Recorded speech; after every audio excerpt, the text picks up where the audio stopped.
Perfecto, padre. Estamos en directo. Adelante.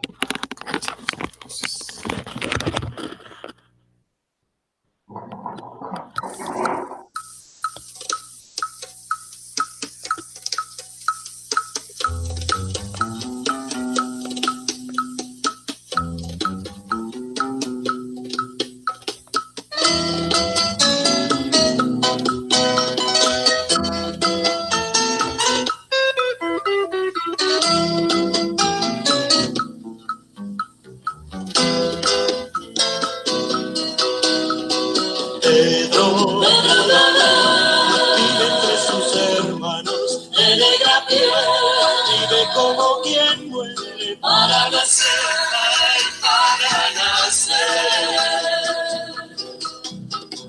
Pedro vive entre sus hermanos de negra piel, vive como quien muere para nacer, para nacer.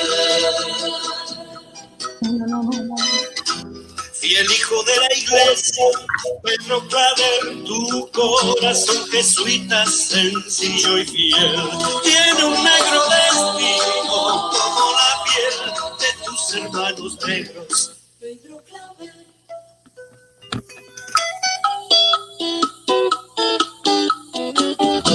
Muy pronto abandonaste, Pedro Claver, tu tierra y te viniste para ofrecer tu vida a los hermanos de negra piel aquí en nuestra América. Pedro Claver. Pedro vive entre sus hermanos de negra piel, vive como quien muere para nacer, para nacer. Pedro Claver vive entre sus hermanos de negra piel, vive como quien muere para nacer, para nacer.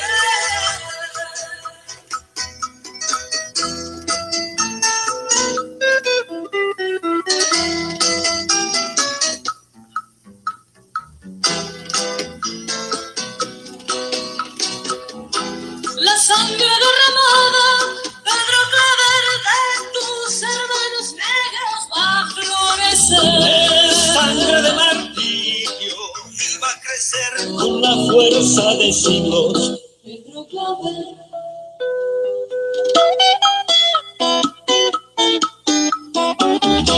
De nombre tamboriles, Pedro Claver, con ritmo de una raza de negra piel. Porque tu amor a Cristo fue un amor fiel, lo amaste entre los pobres. Pedro Claver. Pedro vive entre sus hermanos de negra piel, vive como quien muere para nacer, para nacer. Pedro vive entre sus hermanos de negra piel, vive como quien muere para nacer, ay, para nacer. Pedro vive entre sus hermanos de negra piel, vive como quien muere para nacer, ay, para nacer.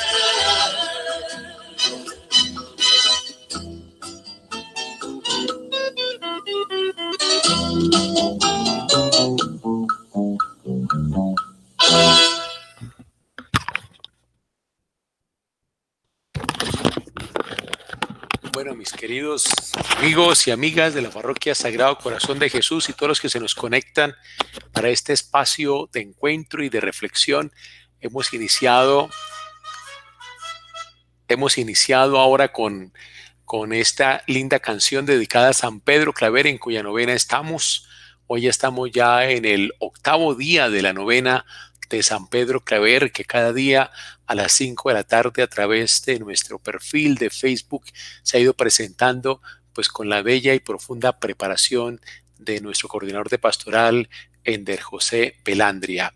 Y los que no la hayan podido seguir por muchas ocupaciones, allí está en nuestra página del perfil del Facebook la meditación día tras día para preparar más nuestro corazón a celebrar la memoria de este gran santo de la Iglesia, en cuya memoria pues se ha instituido en Colombia el año de 1987 la Semana por la Paz, promoviendo en nuestra patria esa conciencia de todos los colombianos de trabajar sinceramente por la paz y reconciliación nacional, teniendo como modelo a este gran jesuita que dedicó su vida, casi 40 años, a trabajar por los esclavos de su momento, que eran los negros vilmente explotados en la servidumbre propia del siglo XVII.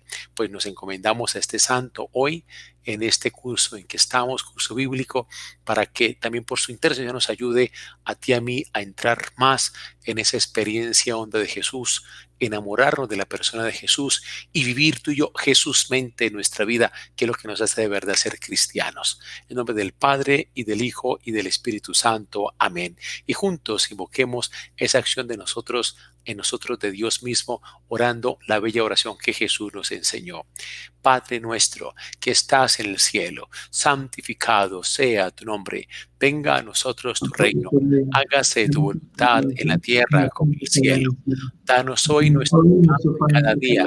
Perdona nuestras ofensas, como también nos perdonamos a los que nos ofenden. No nos dejes caer en tentación y líbranos del mal. Amén. En nombre del Padre, y del Hijo, y del Espíritu Santo. Amén. San Pedro Claver ruega por nosotros. Bueno, queridos amigos, qué maravilla de verdad volvernos a encontrar a través de este medio virtual para seguir ahondando un poco más en esos criterios de lectura con los cuales tú y yo podemos aproximarnos al Nuevo Testamento y especialmente los Evangelios, haciendo de esta meditación bíblica una experiencia de crecer tú y yo en la vida de Jesús resucitado. Esa vida que nos transforma profundamente en el corazón, lo que nos hace de verdad cristianos en el seguimiento de Jesús. Y al final de hoy, pues yo quiero ya, porque yo creo que este curso, Dios mediante, lo estaremos terminando, si no en 8 días, en 15 días. Lo que hemos planteado ha sido una cristología, un entender un poco mejor la persona de Jesús desde lo que la ciencia bíblica nos aporta, que es ese estudio riguroso a través de la exégesis bíblica, la historia de las formas, la historia de las tradiciones, la crítica literaria bíblica, que es lo que tenemos tú y yo que ahondar en estos estudios serios de Biblia para poder captar esos textos maravillosos, revelación de Dios, la significación de la persona de Jesús.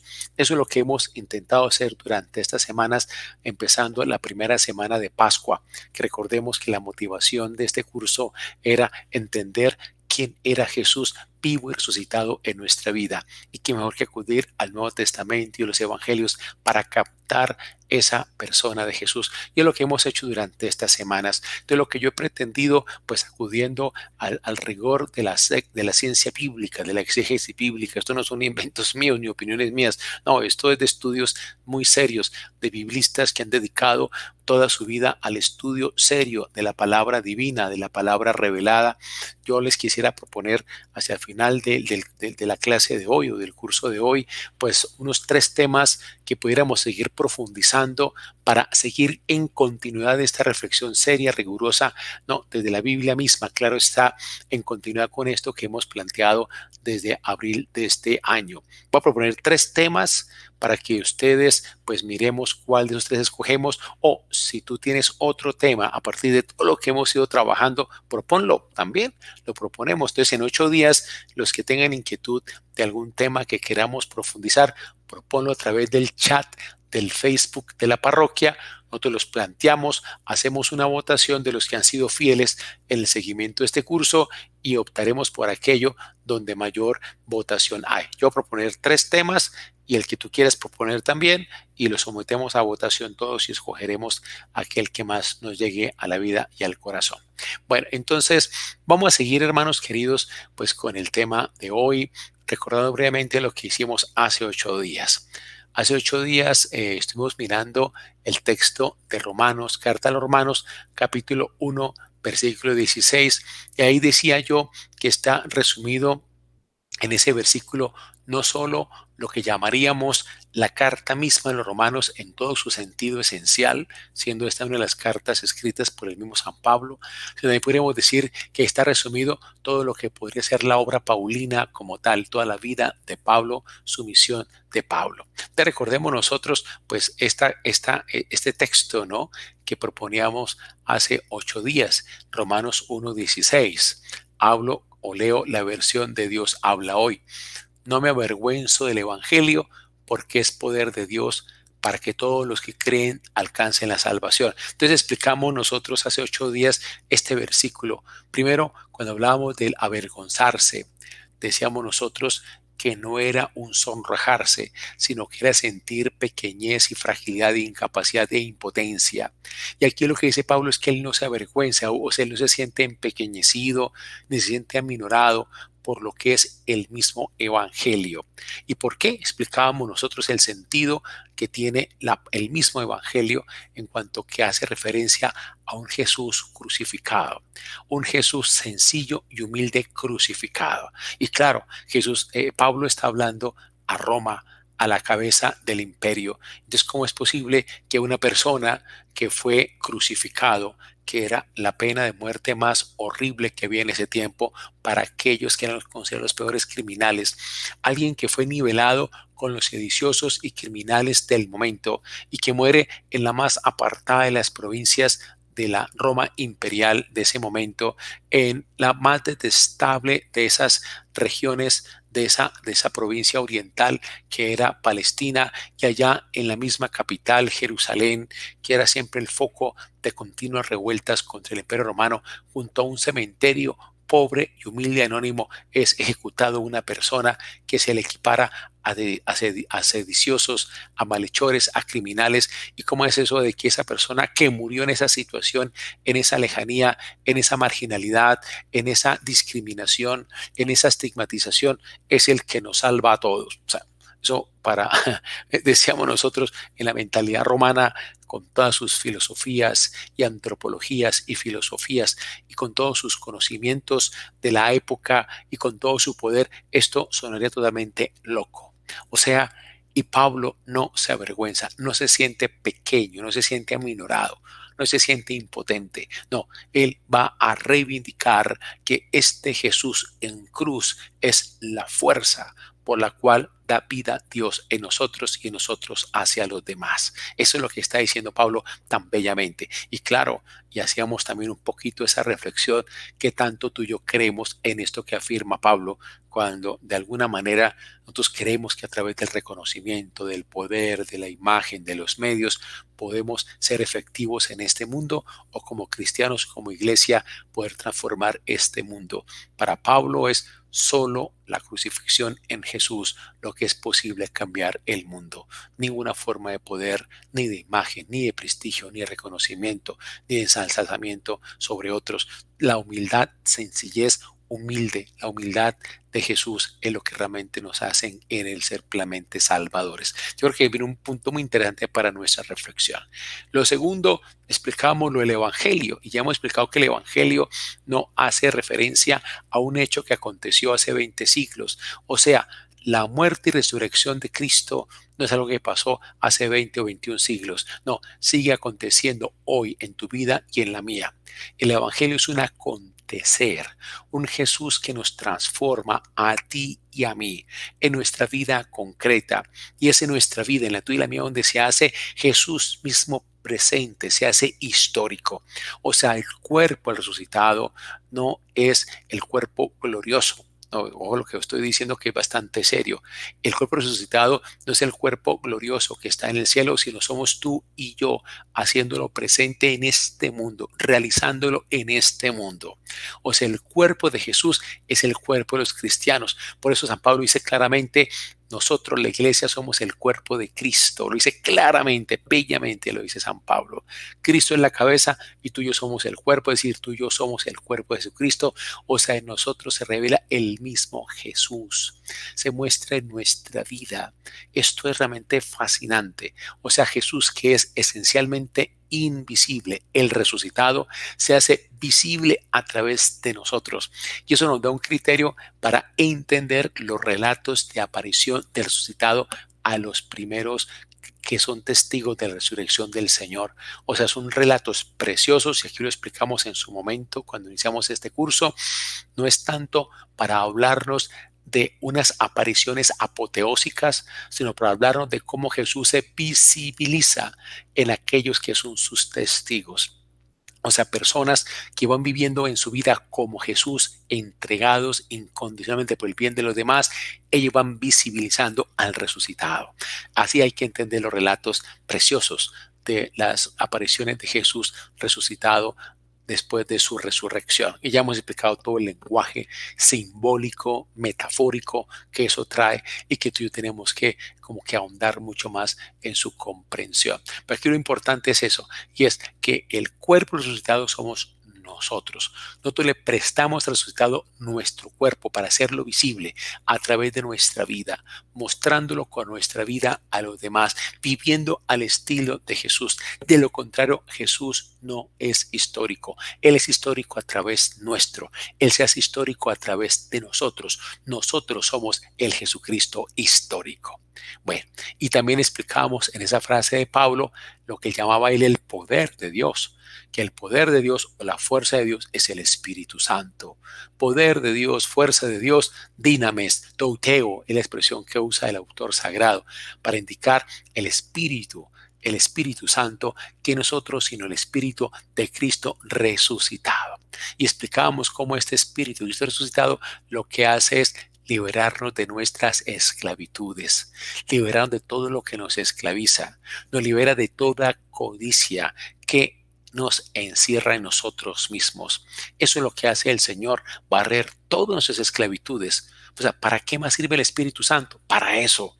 Y todos los santos que nosotros, los frutos del Espíritu Santo de Cristo, miremoslos en esa perspectiva y explicamos cómo este Espíritu resucitado de salir de nosotros en función del otro, hacernos capaces de cambiarnos a ti y a mí, hombres y mujeres pecadores, es decir, codiciosos, ambiciosos, egoístas, que nos gusta buscarnos a nosotros mismos, hacernos capaces de hacernos un Jesús crucificado, es decir, un Jesús entregado por el bien de los demás. Entonces, todos los dones del Espíritu Santo, los frutos del Espíritu Santo, los carismas del Espíritu Santo tienen esa finalidad, y yo me atrevería a decir esa única finalidad: liberarnos de toda esclavitud para hacernos hombres y mujeres entregados incondicionalmente al servicio de los demás.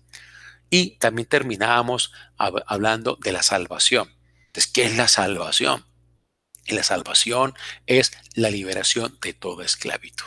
En esta frase clave de San Pablo, la salvación y la liberación de toda esclavitud. Eso es lo que hace el Espíritu Santo, barrernos de toda esclavitud.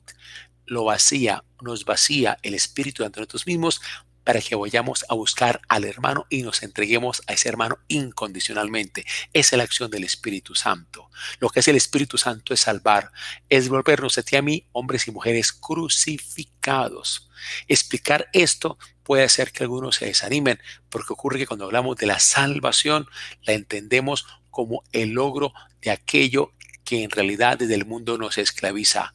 Todas las posibilidades de vivir, toda la fortuna, todo el prestigio, toda la satisfacción, toda la paz, el vivir sin aprietos, todos contentos, con buena salud, con plenas satisfacciones, con pleno éxito, como que así a veces la gente entiende la salvación, el vivir contentos y felices, ¿no? Realizando todas nuestras metas, ¿no? Pues eso no es lo que va entendiendo San Pablo por salvación.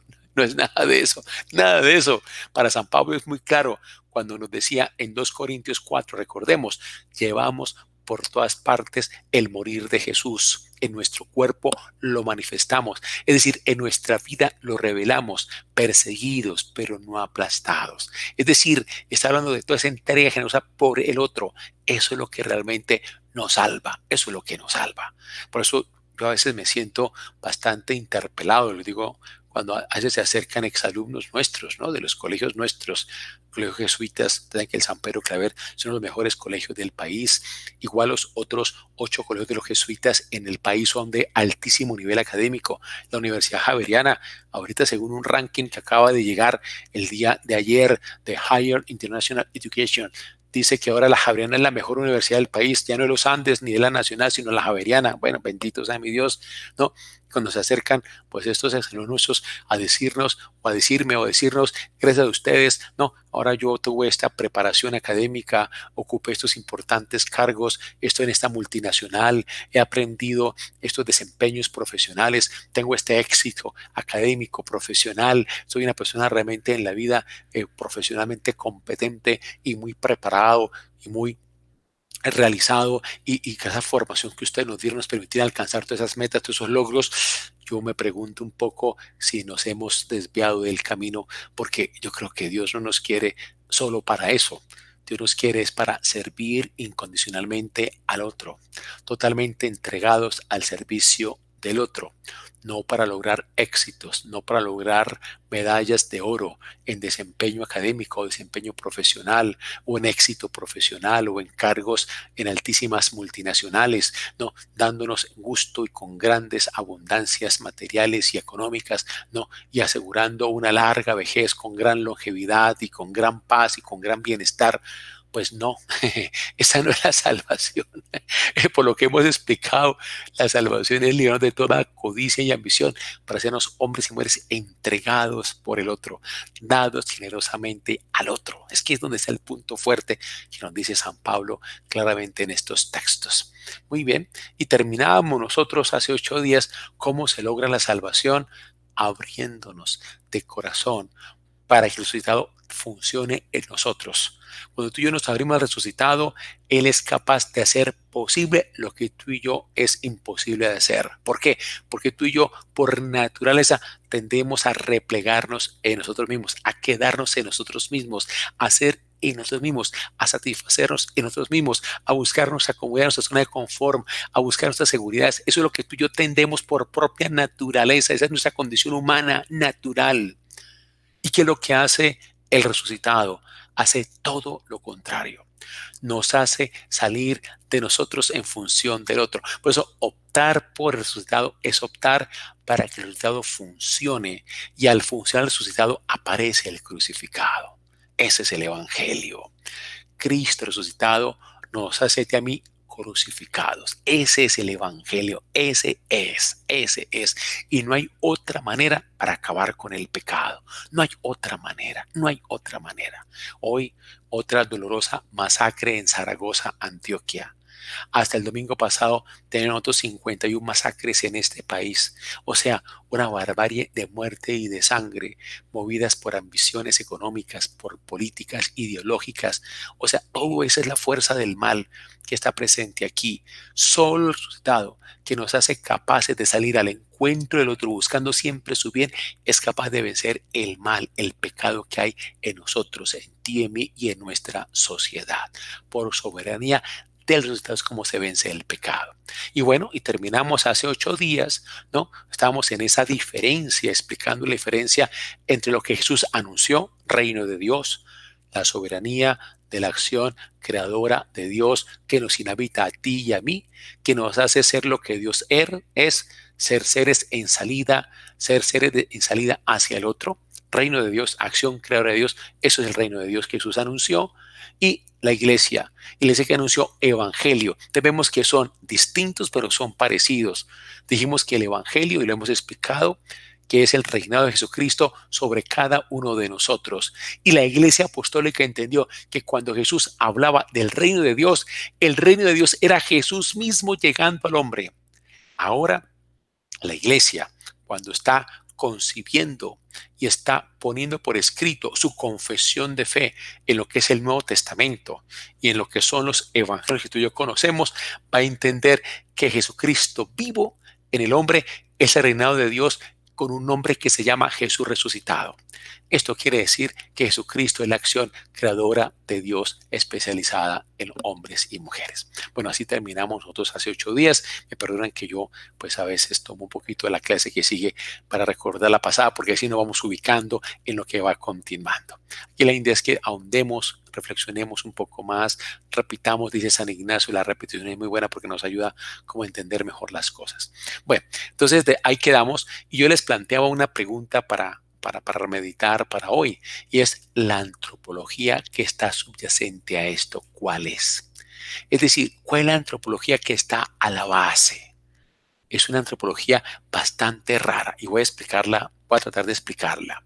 ¿Qué es el hombre según Pablo? Que es aquí digámoslo así, el teólogo por excelencia que capta de una manera brillante lo que es la persona de Jesús vivo y resucitado. ¿Quién es Jesús? Es lo que capta Pablo.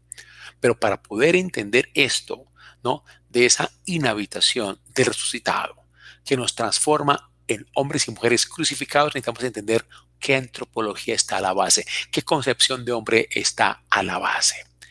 En la manera normal de pensar, que aún subsiste hasta hoy, y era la que subsistía antes de Pablo, o en Pablo todavía en su época, ¿no?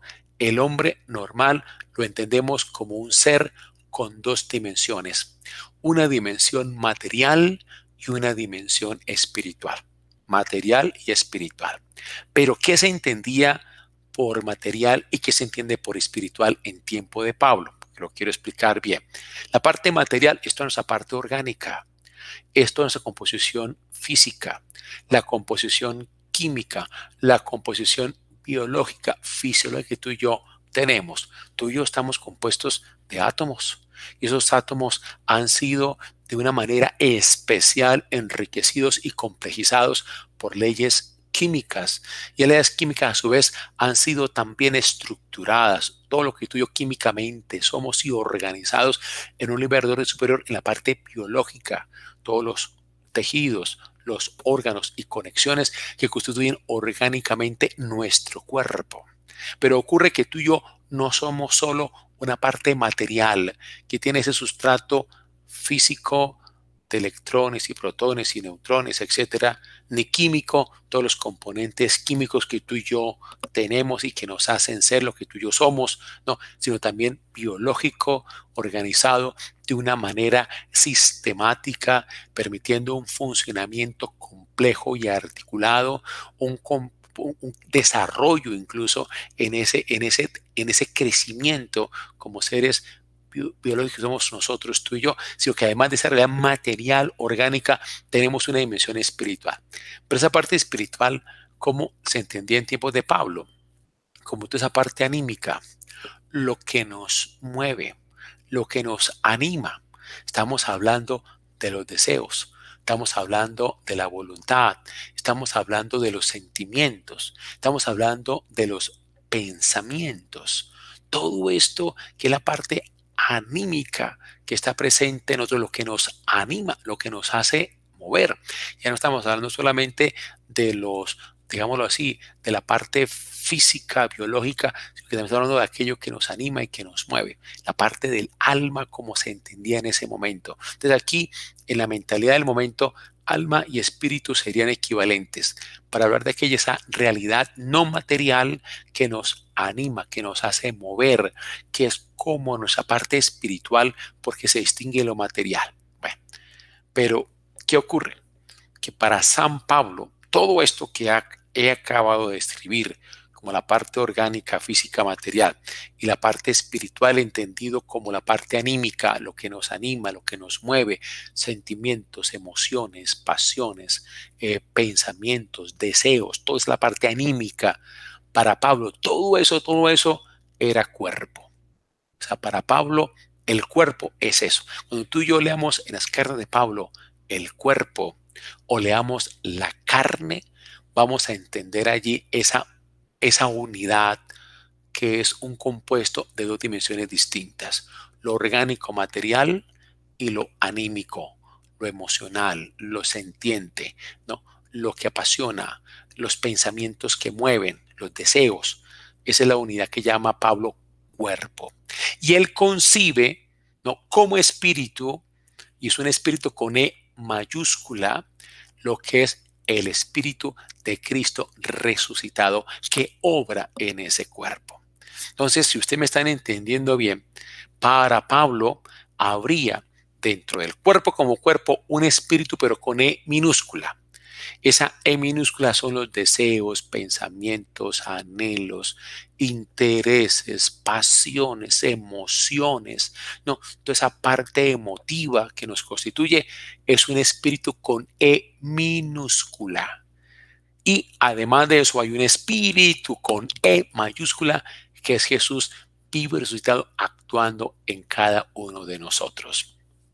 Entonces, con esto, pues hablaríamos de que para Pablo, pues hay dos espíritus. Eso sí, está el espíritu con E minúscula, que es parte de ese cuerpo, ¿no?, que es lo que nos anima, nos mueve, nos lleva a deseos, de emociones. Y tenemos el espíritu con E mayúscula, que es el espíritu de Cristo resucitado.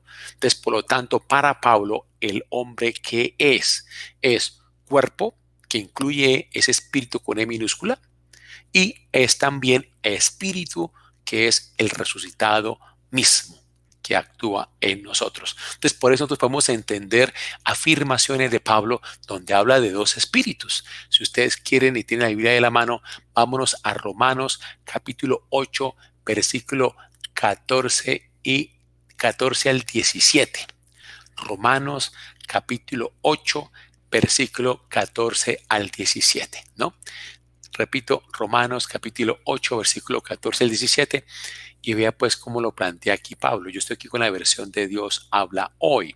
Vea y vea cómo lo presenta aquí la versión de Dios habla hoy. Escribe espíritu con E mayúscula y habla de otro espíritu con E minúscula. Todos los que son guiados por el espíritu E mayúscula de Dios son hijos de Dios.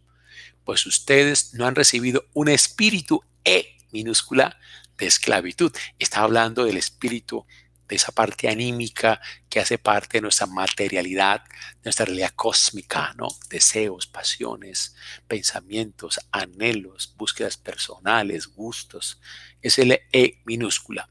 De esclavitud que lo lleve otra vez a tener miedo, sino el espíritu E mayúscula que los hace hijos de Dios. Por este espíritu con E mayúscula nos dirigimos a Dios diciendo Abba Padre. Y este mismo espíritu con E mayúscula se une a nuestro espíritu con E minúscula para dar testimonio de que ya somos hijos de Dios. ¿Sí? Ven ustedes pues la antropología como lo va entendiendo aquí Pablo. Pablo habla de dos espíritus. El hombre verdadero del cristianismo es un cuerpo que es el hombre mismo y el espíritu de Dios que lo inhabita, que es el Cristo resucitado. Y este cuerpo es el que transparenta al espíritu con E mayúscula. Cuando el espíritu toma espacio, se desata y aparece el crucificado. ¿Cuál es el sistema para que esto ocurra? ¿Cuál es? Vamos a hablar de dos sistemas. Entonces, el primer sistema que les presento yo a ustedes hoy, que es lo que hay que hacer es que nosotros seamos conscientes de que tú y yo tenemos a este habitante por dentro. Me estoy refiriendo al espíritu con E mayúscula. Y en la medida en que tú y yo seamos muy conscientes de este espíritu de Jesús resucitado en nosotros, dejamos al resucitado trabajar. Mira, eso es lo que hacemos tú y yo en la oración. Nosotros hemos hablado mucho de que hay que pasar del rezo a la oración. El rezo es maravilloso. El rezo ha creado santos. Mis abuelitos se santificaron rezando. Ellos rezaban el rosario todos los días. Eran de rezo, de novenas diarios. El rezo es bueno, es santo, es bendito. Pero tenemos que pasar a la oración. Porque en la oración ya es distinto. La oración es tomar conciencia del Espíritu de Cristo resucitado en ti y en mí. Es que eso es la oración. Es tomar conciencia de este habitante que es Dios mismo, que nos inhabita a ti y a mí. ¿Para qué? Para que lo dejemos trabajar. Y cuando tú y yo nos disponemos en oración a tomar conciencia de el resucitado presente en ti y en mí, todos los mecanismos interiores tuyos y míos se desatan. ¿Para qué? Para que se abra espacio al resucitado. ¿Mm? Y que estamos hablando de todo lo que somos.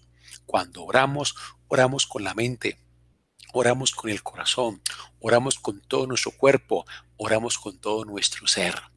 No solo oramos con la boca. Cuando uno reza, uno está hablando. No, aquí es todo nuestro ser, nuestra mente, nuestro corazón, nuestro cuerpo, todo en oración.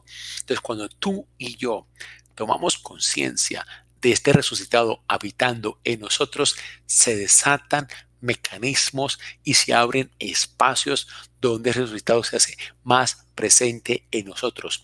Cuando tú y yo somos conscientes, nos damos cuenta de ese resucitado que está presente en ti y en mí, vamos tú y yo saturándonos cada vez más de esa acción de resucitado en nosotros. Y la medida que tú y yo somos conscientes de Él, más lo dejamos a Él hacerse presente en nuestra vida, más nos va saturando. Recordemos que esa es la finalidad de Jesús con las parábolas. ¿Se acuerdan que lo explicamos nosotros? Las parábolas era un saturar a los oyentes para que tomaran conciencia de la acción creadora de Dios. Parábola tras parábola no tenía otra finalidad sino que el oyente se abriera a la acción creadora de Dios, y abriendo esa acción creadora de Dios se hacía esta acción creadora de Dios más efectiva en la persona para vencer ese mal presente en su corazón. Entonces, cuando nosotros nos abrimos a ese habitante que es el mismo Dios, Jesús resucitado en nosotros, abrimos espacios y nos dan abiertos los espacios. Y cuando nosotros vamos saturando nuestra conciencia de lo que es el resucitado, vamos nosotros abriendo espacios para que esa acción sea más fuerte en nosotros y tomamos conciencia de este Jesús habitando en nosotros. Y este es quien nos mueve para que tú y yo nos demos de verdad en Cristo, abriéndole espacios a esa acción, a este Jesús resucitado. Y en la medida que tú y yo seamos conscientes una y otra vez, a través de sucesivas tomas de conciencia, es decir, a través de continua oración, encuentro de corazón y de mente con el Jesús vivo y resucitado, cada vez más tú y yo seremos más el cuerpo del resucitado. Mira, en esto es clarísimo en Pablo, y él lo insiste continuamente a través de sus cartas, ¿no? Cuando hablamos del cuerpo resucitado, estamos hablando es de tú y yo dejando a Cristo manifestarse, revelarse en tu vida y en la mía, en nuestra vida. Vea que cuando dice Pablo que tú y yo somos el cuerpo de Cristo, no es una metáfora. No, no, no, es una realidad, es un lenguaje directo. En otras partes, Pablo, lo hemos leído muchas veces, cuando habla que tú y yo somos el templo del Espíritu Santo, y lo hemos meditado muchas veces, para hablar mucho de la pureza, hablar, el templo aquí sí usa una figura metafórica, porque el templo estamos hablando de una edificación, de una construcción, ¿no? Del templo, ¿no? Pero no, aquí cuando hablamos de el cuerpo no es una figura, no es una metáfora, es un lenguaje directo, porque está hablando directamente. Nuestro cuerpo, tú y yo viviendo Jesús mente, es lo que le damos consistencia al resucitado. Si no hay espacio, estamos tú y yo matando al resucitado. Estamos oprimiendo al resucitado. Estamos quitando libertad al resucitado. Mira, esto es algo que es yo creo que muy de peso en la revelación paulina. O sea, tú y yo tenemos esa libertad de opacar al resucitado, y lo podemos hacer perfectamente. Tú y yo lo podemos opacar, lo podemos aplastar, porque Dios nunca se impone, siempre se propone. O tú y yo abriéndonos con la toma de conciencia a través de nuestra oración a la acción del resucitado de nosotros, abriéndole espacio en todo nuestro interior, en nuestra mente y nuestro corazón, para que nos vaya transformando cada vez más. Y en la medida en que nosotros le abramos estos mecanismos para que el resultado se muestre más en nuestra vida, seremos tú y yo capaces a que abriéndonos más a Él, Dios se haga más presente en nosotros. Bueno, ¿y por qué? ¿Y por qué es importante que tú y yo nos abramos a la acción del resultado en tu vida y la mía? Porque es que tú y yo, según San Pablo, no somos seres naturales cósmicos. Y por ser naturalmente cósmicos, nosotros tendemos a buscarnos a nosotros mismos.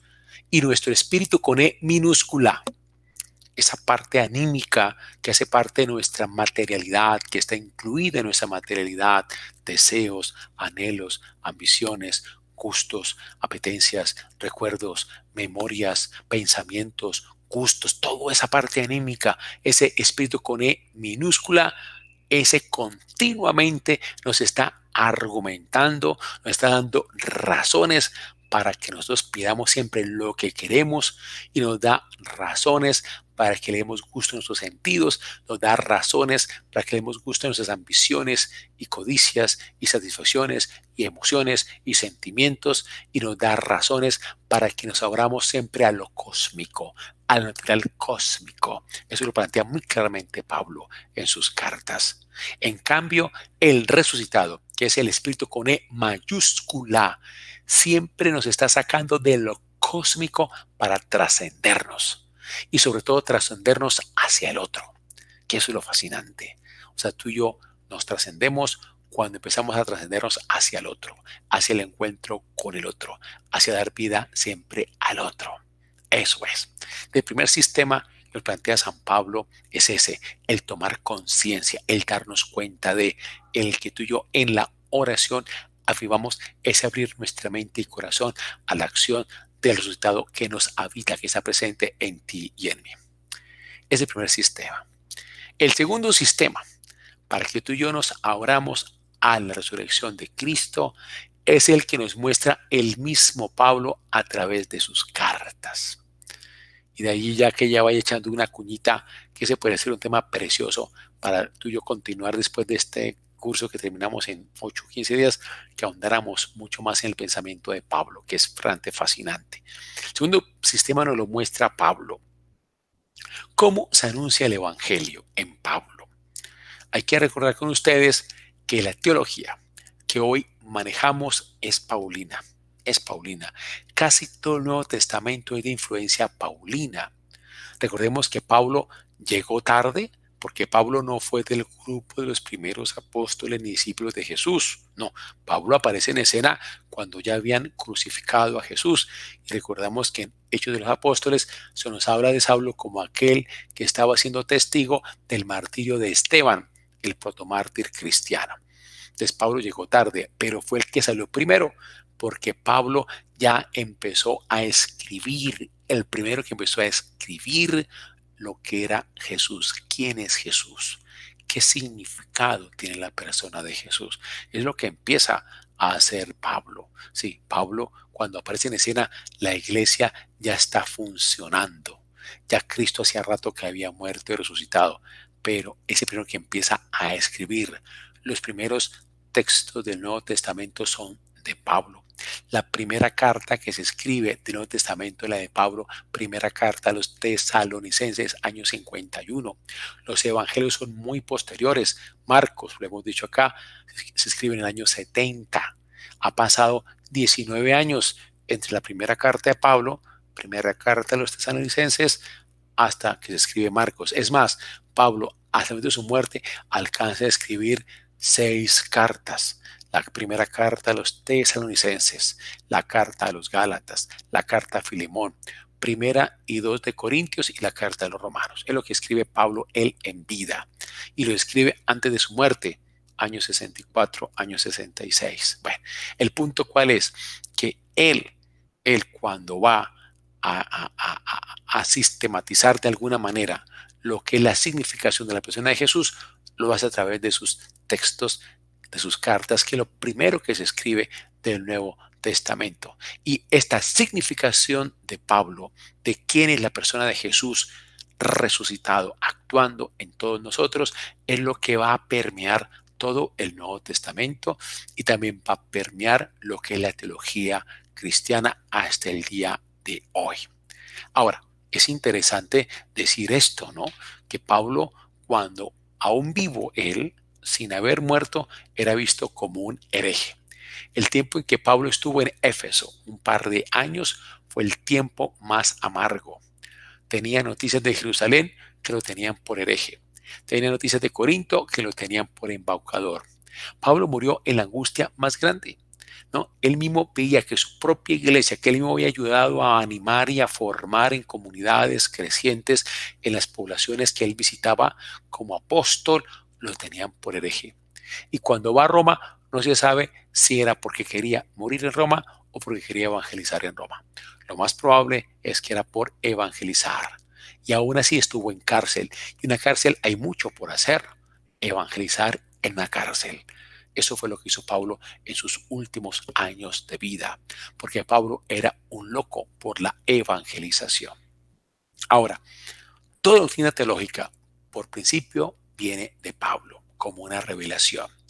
Pero cuando tú y yo leemos las cartas de Pablo, no se encuentra en esas cartas un sistema teológico. No, un sistema teológico es que tú desarrollas un tema de una manera estructurada, organizada, punto 1, punto 2, punto 3, y cada punto con sus puntos, 1, 1, 1, 2, 1, 3, y cada subpunto con subpuntos, 1, 1, 1, 1, 1, 2, 1, 1, 3, bueno, así, ¿no? Más o menos, ¿no? Si ustedes vieran mi tesis doctoral, es una tesis de 550 páginas, 8 capítulos, y cada capítulo con sus numerales y subnumerales y subnumerales. Claro, pretende ser sistemático, tiene un orden, desarrolla un conjunto de ideas de una manera estructurada, organizada, hilativa, secuencial, progresiva. Si ustedes y yo miramos las cartas de Pablo, no vamos a encontrar eso. Ahí no encontramos un sistema teológico elaborado allí, ¿no? Uno quisiera encontrar en las cartas de Pablo tratados teológicos, pero ciertamente no. Alguno diría, no, pero la carta más elaborada de Pablo que la de Romanos, según los exegetas paulinos, eso no lo digo yo, lo dicen los exegetas paulinos, no, la de Romanos es la más elaborada. Pues si tú y yo la miramos con calma, vamos a ver de que no es ningún tratado teológico, no es un sistema teológico organizado, articulado, no, no lo es, no lo es. Más bien, en esta carta, como en las demás cartas de Pablo, en las 6 que le acabo de mencionar a ustedes, ¿no? ¿Qué encontramos allí?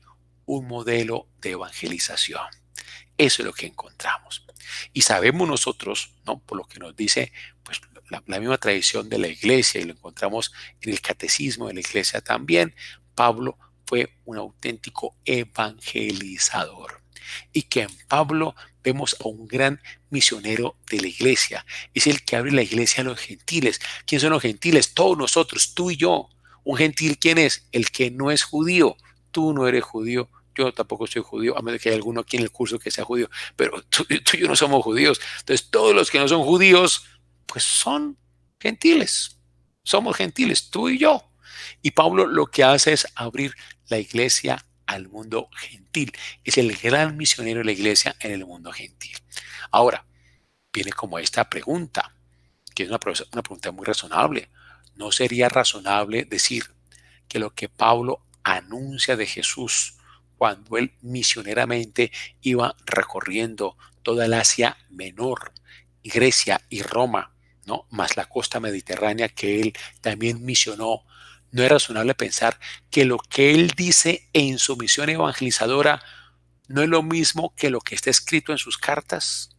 ¿No es razonable pensarlo? Yo creo que sí, sí, es razonable. Sería incoherente decir que una cosa es lo que Pablo dice en las comunidades cuando va y las visita, ¿no? Y está con ellos meses o años, y decir que lo que escribe en sus cartas es algo totalmente distinto. No, no, yo creo que es muy coherente afirmar que lo que Jesús anuncia en las comunidades a las cuales él visita y cuál ayuda a formar cristianamente, es coherente decir que eso que él anuncia se parece a lo que en las cartas de Pablo él también escribe.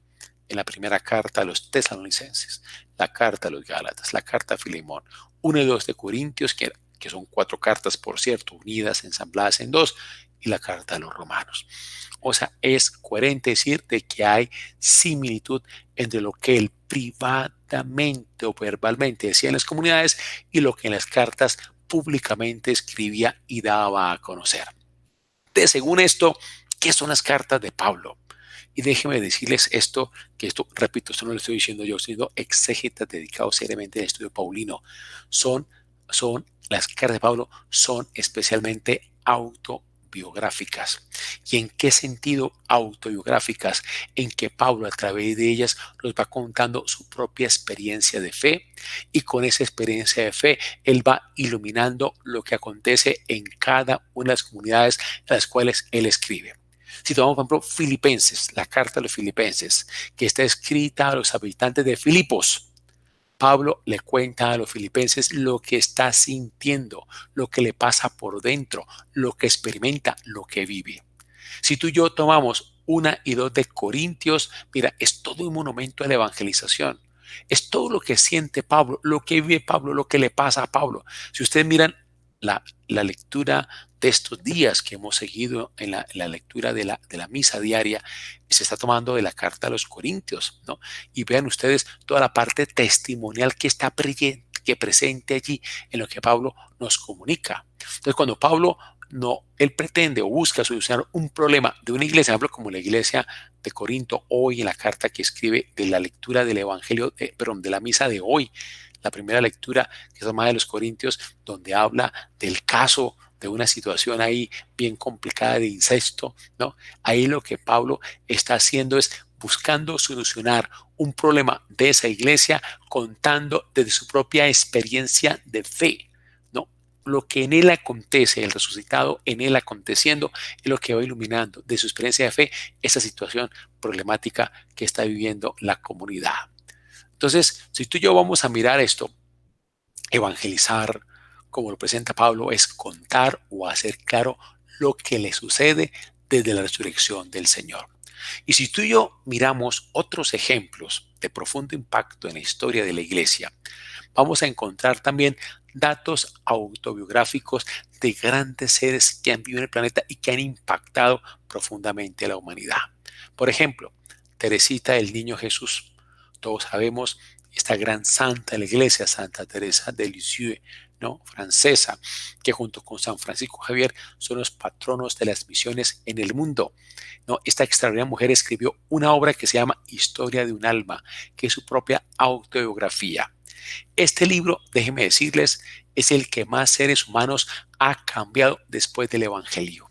¿Qué argumentos tuvo la iglesia para decir que Santa Teresita es la patrona de las misiones? Se dice que rezaba por las misiones y es verdad que ciertamente lo hizo. Allá ella en su convento, monasterio de claustro, allá en Lisieux, en Francia. Es verdad que lo hizo, pero déjenme decirles que la verdadera obra de Santa Teresita fue a través de este libro, Historia de un alma. Ella ahí misionó. Bueno, y voy terminando con este otro ejemplo porque ya llegamos a las 8 de la noche. Qué barbaridad, cómo se va el tiempo, qué tremendo esto. San Ignacio de Loyola.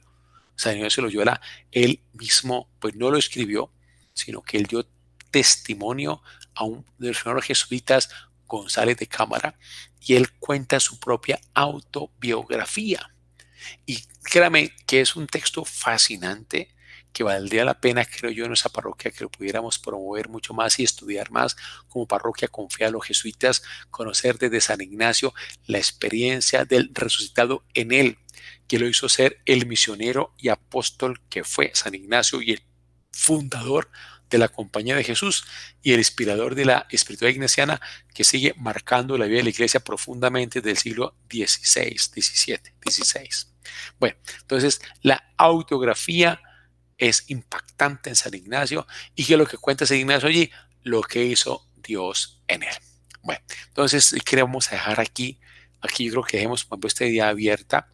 Yo les quisiera como invitar de verdad, pues por lo que yo acabo de decir, qué interesante para la próxima sesión que ustedes se leyeran algo de la autobiografía de San Ignacio. La encuentran muy fácilmente por internet. Busquen autobiografía de San Ignacio de Loyola por Google y ahí les saca el texto completo. ¿Sí? Pues léanse en unas paginitas. Van a ver cómo comienza San Ignacio contando su frase. Su primera frase es impactante. Era un hombre dedicado a las vanidades del mundo, dedicado al vano honor mundano. A eso está dedicada San Ignacio hasta que Dios le toca la vida y lo hace todo un apóstol. Es la conversión de San Ignacio, impacta profundamente. Les dejo esa tareita. Para en 8 días, léanse en las paginitas. No les digo cuántas. A ver si quieren, miremos acá. Miremos acá en Google. Busquemos en Google, a ver. Autografía de San Ignacio. Autografía de San Ignacio de Loyola. Lo buscan por Google y lo encuentran y ahí le saca el texto completo. Sí, en versión texto completo. Aquí encontré ya una versión, hay muchas. Una que tiene aquí, no se asusten, 59 páginas, no se asusten, 59 páginas, no se asusten con eso. Vea, y por ejemplo, si quieren, léanse en el capítulo primero, trae varios capítulos. Este capítulo primero, en esta versión que tiene acá, trae, hoy siempre está un poquito larga, pero no se van a asustar por eso. Trae 12 numerales y esos 12 numerales van a sumar en total, ya les digo cuántas páginas, una, dos, tres, cuatro, cinco paginitas. Cinco paginitas, ¿ve? Cinco paginitas no creo que les haga mucho daño y es el inicio de la autobiografía. Y de pronto tú te animas tú a leértela completa, ¿no? Esta versión la acabo de encontrar aquí por Google y ahí está la autobiografía de San Ignacio de Loyola. Léansela, va a ser muy bonito como para ustedes que se vayan engomando con la vida de nuestro santo fundador San Ignacio de Loyola. Pero aquí la idea es esa, es que Pablo como evangeliza, contando desde su propia experiencia que hizo el resucitado en él. Eso es como evangeliza Pablo. Y los grandes autores cristianos que han impactado la vida de la iglesia, un San Agustín, una Santa Teresita, un San Ignacio y muchos santos han impactado a través de sus biografías o autobiografías mostrando, contando qué hizo el resucitado en la vida de ellos. Entonces les dejo esa inquietud para de hoy en 8 días. Bueno, entonces como yo dije al comienzo, como yo creo que este curso lo estamos terminando, bueno, en 8 días no creo, pero en 15 días sí lo terminamos. Entonces yo quisiera que fuéramos como pensando con qué tema vamos a continuar. Y yo quisiera, de lo que hemos trabajado en esto ya prácticamente 5 meses, desde mayo, abril, mayo, junio, julio, agosto, 5 meses, ahora septiembre sería el sexto mes. Yo quisiera proponer 3 temas para que ustedes a ver si se animan por uno de esos 3 y me van diciendo a través del chat. Y si alguno, repito, tiene alguna propuesta, hazla y podemos hacer una votación entre todos en 8 días para escoger cuál tema seguiría. Un tema que me gustaría con ustedes profundizar es lo que hemos hablado acerca del reino de Dios como una noción clave en el anuncio de la persona de Jesús.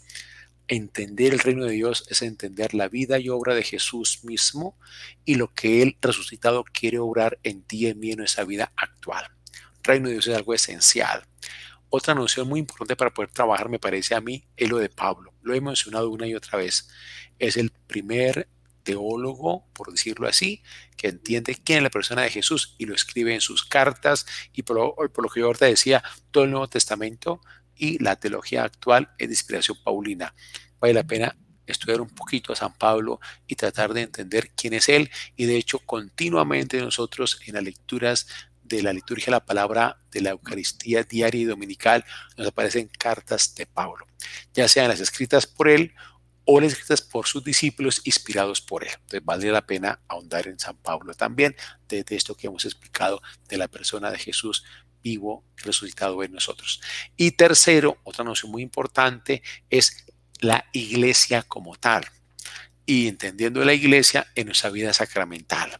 Claro, porque la iglesia que somos tú y yo, estamos viviendo en comunidad la resurrección del Señor y qué bueno que entendamos cómo se concreta en la iglesia sacramentalmente hablando esta experiencia de Jesús vivo y resucitado. Entonces son 3 temas que propongo: el reino de Dios, San Pablo y vida sacramental en nuestra iglesia, en el ser iglesia.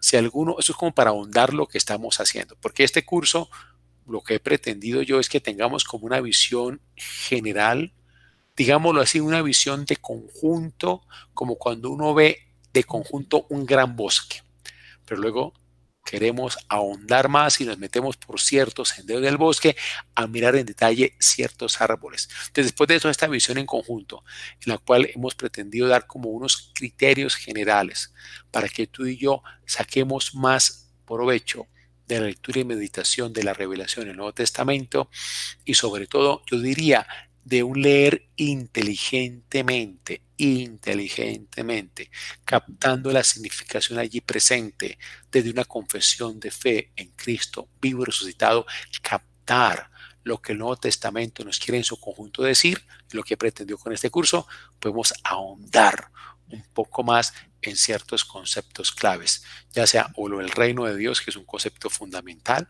o lo de Pablo, como este gran primer, digámoslo así, teólogo del cristianismo, o la iglesia en su vida sacramental, que es lo que tú y yo estamos viviendo como iglesia continuamente en el hoy de nuestra vida. De esos tres temas, pero repito, si alguno tiene otro tema, propóngalo en el chat del Facebook y en 8 días lo comentamos, hacemos una votación y el que más votos tenga, pues ese es el que vamos a seguir en nuestra reflexión. Yo creo que todos esos temas, cualquiera que escojamos, nos va a ayudar mucho en ahondar más desde la Biblia misma y el conocimiento bíblico, ahondar más en este conocer, amar y seguir más a la persona de Jesús. Bueno, entonces con esto. Y termino invitándolos mañana a la charla que tendremos en el marco de la novena San Pedro Claver, la segunda charla de este mes, que creo que es fundamental y tiene que ver con el proceso de paz, tiene que ver con los derechos humanos y el proceso de paz.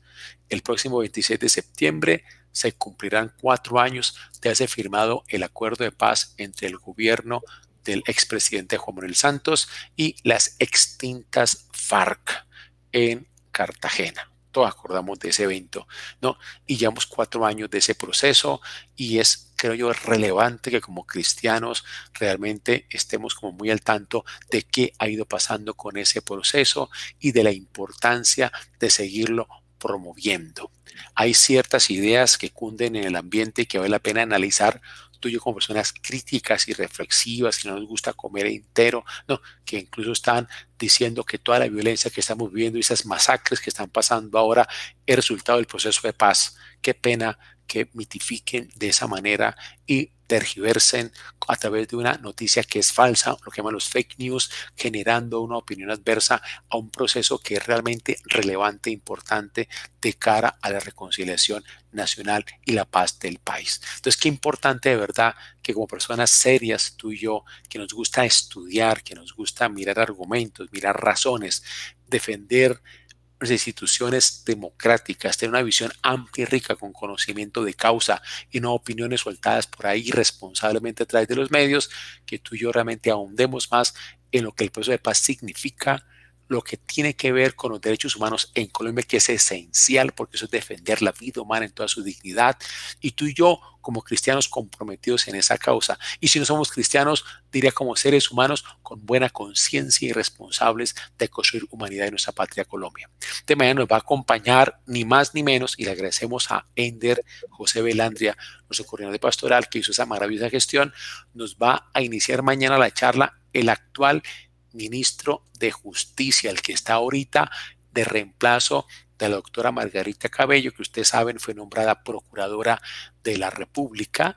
Va a asumir su cargo pues posteriormente en estos días, pero ella tuvo que renunciar y dejó encargado al viceministro de Justicia, que es el doctor Javier Augusto Sarmiento Olarte.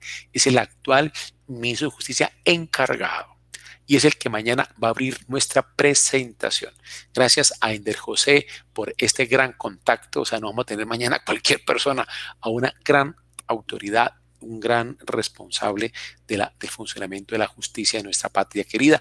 Y claro, él por sus múltiples ocupaciones, pues no va a poder darnos toda la charla, pero él la va a introducir y va a dejarnos con la doctora Ani Lorena Báquiro Benítez, que es la encargada de todo el tema de justicia transicional del Ministerio de Justicia.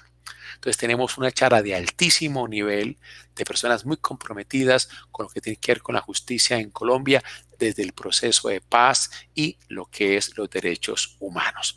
Entonces, muy invitado a que nos acompañe mañana en esta reflexión, que es muy importante para nosotros como ciudadanos activos y responsables, es ir construyendo una Colombia mejor para nosotros, para sus hijos, para mis sobrinos y para nuestra querida ciudadanía de Colombia. De verdad, muchas gracias por su paciencia. Ya van a ser las 8:08. Muchas gracias. Dios les bendiga. Terminamos invocando la acción de Dios presente en su corazón, que nos siga fortaleciendo y amando profundamente el Dios de la vida, y que San Pedro Claver en su intercesión nos siga comprometiéndonos cada vez más por la dignidad humana y los derechos humanos en nuestra querida patria Colombia. Y que la bendición de Dios abundante descienda sobre nosotros, nos acompañe y guarde ahora y siempre, Padre, Hijo y Espíritu Santo. Amén. Amén. Podemos seguir todos en la paz del Señor. Buenas noches para todos ustedes. Gracias, Padre.